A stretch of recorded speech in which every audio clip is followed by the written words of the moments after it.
Do your Minecraft house walls look like this? Well, look no further, cause I know how to make it better. Here are some tips and tricks to help you make your walls look more interesting. But first, why do you even need to make your walls look better? Well, if you have walls like these, it kinda looks plain. So, our first trick is to add glass. See?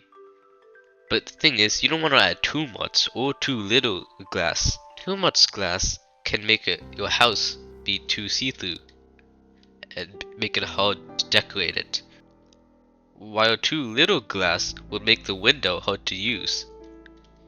You can barely see anything out of this, which is why you need something that's just right, like this, a 1x3. Secondly, we want to add trapdoors to that window. See? The trapdoors give it a current look and make it a bit more thicker. This depth adds a bit more detail into your builds. Next, we have a pretty important one, and that is texturing. How you texture is entirely up to you, but texturing makes your builds look a lot more detailed and textured. Texturing majorly improves your builds. And now that we're done with the wood wall, we're gonna go on to the next one, the stone wall. People really struggle with this one since it seems easy, but there's so much more that you can do with this.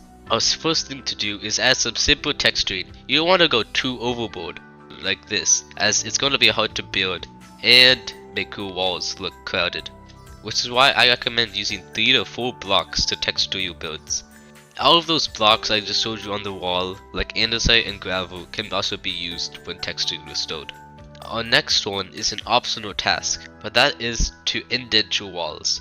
These indents add depth to the wall and make it a bit more better. When indenting stone bricks, I recommend that you do a full brick like this, so that way it looks more realistic than having just one half of the brick indented. A better example of this indent would be this build I made, where the bricks are indented instead of just like 1 pixel. As you can see, this looks much more realistic and cool. Our next one is an optional texture, is a mossy texture. I kinda like this texture. It gives a very old and like ancient vibe.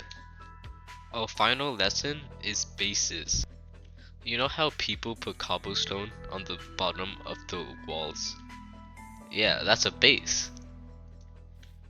See, something like that is pretty good when using a wall. It gives it a nice texture. But just cobblestone isn't enough. What you want to do is add a bit like of a smooth texture, like adding some stone to it. Or like this example over here, I made a pattern with polished tuff and chiseled tuff. Anyways guys, that was all the tutorials I had for today. Comment below on what you think I should do next.